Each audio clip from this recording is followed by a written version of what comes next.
రాష్ట్ర ఆర్థిక పరిస్థితిపై ప్రజలకు నీతులు చెబుతూ మరోవైపు తన అనుకూల మీడియా సంస్థలకు ప్రజాధనాన్ని దోచిపెడుతున్నారన్న ఆరోపణలు ఏపీ ముఖ్యమంత్రి చంద్రబాబు నాయుడు ప్రభుత్వంపై బలంగా వినిపిస్తున్నాయి.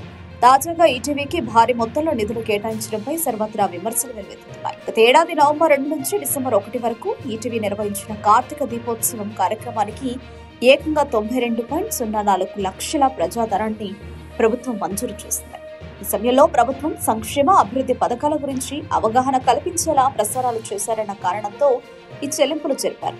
ఇందుకు సంబంధించి సాధారణ పరిపాలనా శాఖ ముఖ్య కార్యదర్శి ముఖేష్ కుమార్ మీనా మంగళవారం అధికారిక ఉత్తర్వులు జారీ చేశారు. వైజాగ్ స్టీల్ ప్లాంట్ ఉద్యోగులు తమకు జీతాలు రాక ప్లాంట్ ప్రైవేటీకరణకు వ్యతిరేకంగా భవిష్యత్తు అగమ్య గోచరంగా మారి ఆందోళనలు చేస్తున్నారు. వారికి సాయం చేయడానికి, సమస్య పరిష్కరించడానికి నిధులు లేవు అని చెబుతున్న ప్రభుత్వం ఈటీవీకి మాత్రం లక్షలు ఎలా కేటాయించిందన్నది ప్రధాన ప్రశ్న. పొదుపు పాటించాలని, రాష్ట్రం ఆర్థిక ఇబ్బందుల్లో ఉందని చెప్పే చంద్రబాబు కేవలం తన అనుకూల మీడియాను పోషించడానికే ఈ నిధులు మళ్లించారని ప్రతిపక్షాలు మరియు ప్రజలు మండిపడుతున్నారు. ప్రజా సమస్యలను గాలికి వదిలేసి కేవలం తన పబ్లిసిటీకి మరియు అనుకూల మీడియా ఆర్థిక ప్రయోజనాలకే చంద్రబాబు పెద్దపీట వేస్తున్నారని ఈ ఘటన నిరూపిస్తోందని విశ్లేషకులు అంటున్నారు.